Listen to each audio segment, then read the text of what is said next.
what the big banks aren't telling you.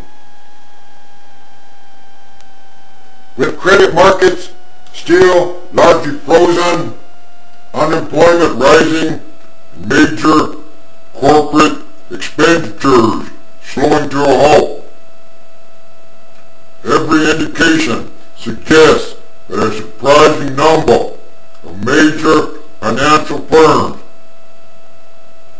including Washington Mutual and Bank of America, among others, will come up short of expectations in October, kicking off an unpleasant autumn for investors.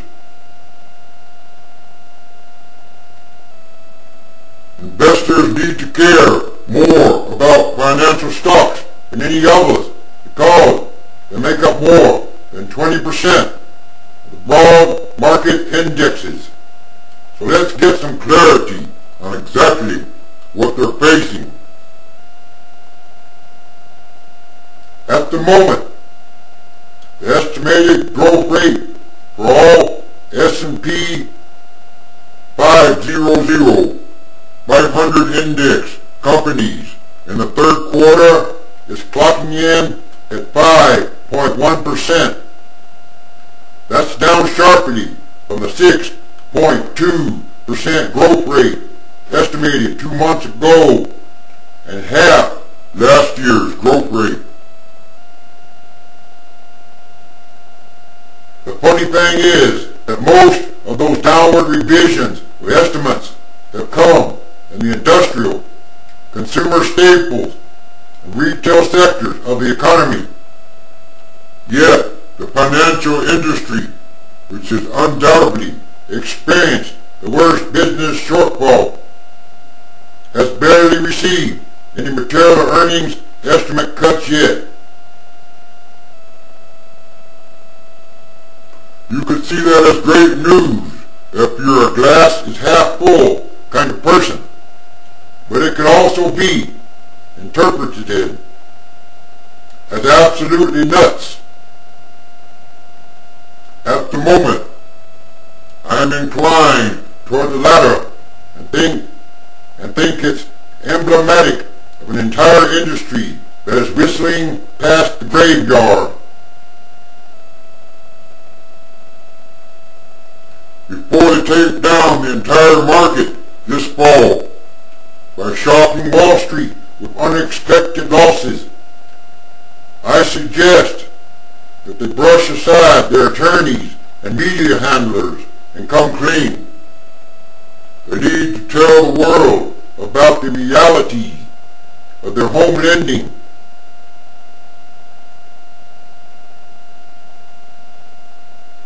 And the failures of the past 4 years and the truth about the toxic paper that they flushed into the world economic system are stuck into Enron-like off-balance sheet entities before the markets make them walk the plank.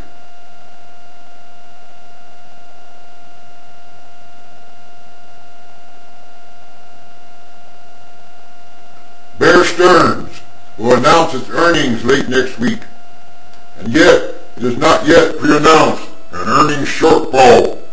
We can only guess that Kane and his team are administering hope and faith to the company's balance sheet wounds and waiting for a big bandage from the Federal Reserve.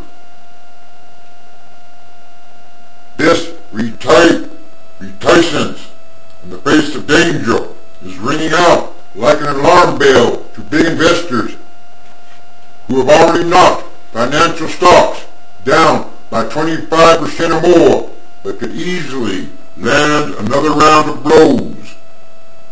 And these companies will deserve it, since government regulators and Congress have flinched from the responsibility to administer tough love with rules forcing financial institutions to detail the creation and disposition of every ill-conceived subprime loan, off-balance sheet, structured investment vehicle, secretive money market conduit, and commercial paper financing vehicle. The market will do it with a vengeance.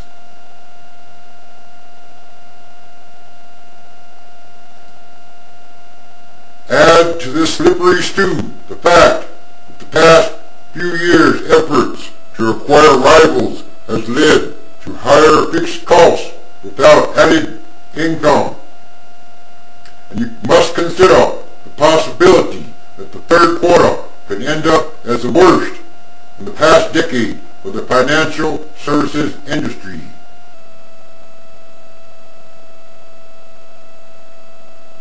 Give me shock treatment. And yet, earnings estimates are still relatively lofty. Are they kidding us? Bulls will say that all these problems are already reflected in share prices. But you know, they said the same thing about the home building companies a few months back. Despite their already pummeled status, it's not unreasonable to expect another leg down for financials this fall. Just like the home builders have had repeated punches in the gut after it already seemed like the worst was over.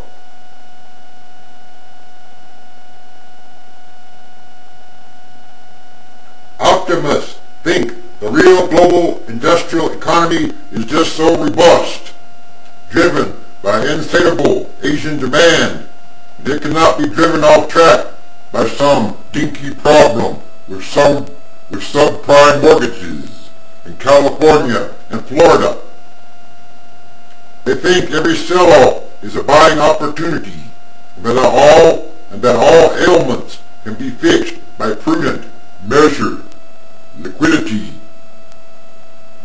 injections by accommodating Fed. This point of view accounts for rallies like the one on September 11th.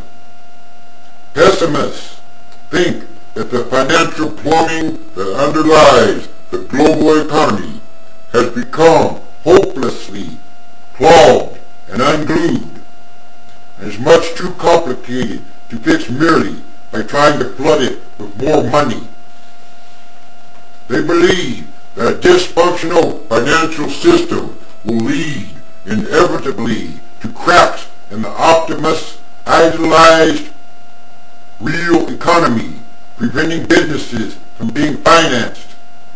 They point to evidence the trillion-dollar market for a type of corporate short-term debt known as commercial paper has frozen, as investors who would normally buy it without question are afraid that it is fatally tainted with hidden pockets of broken mortgage loans.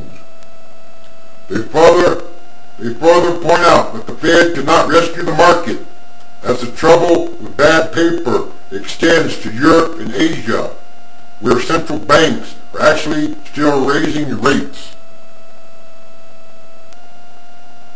How will these divergent views be reconciled? I think that slowly but surely the optimists and the pessimists merge into a consensus dominated by skepticism and anger. The guess is that financial stocks will suffer through the end of the year unless the Fed applies shock treatment to the financial system by slashing the federal funds by 50 basis points or more, and joining hands with their European counterparts to do the same. Without coordinated action, the dollar will be crushed. Foreign investors will come to U.S. markets simply to borrow cheaply and invest elsewhere in highly yielding currencies. U.S. economic growth will remain stagnant or go into recession. More layoffs will ensue, and we will see a spike in inflation to boot.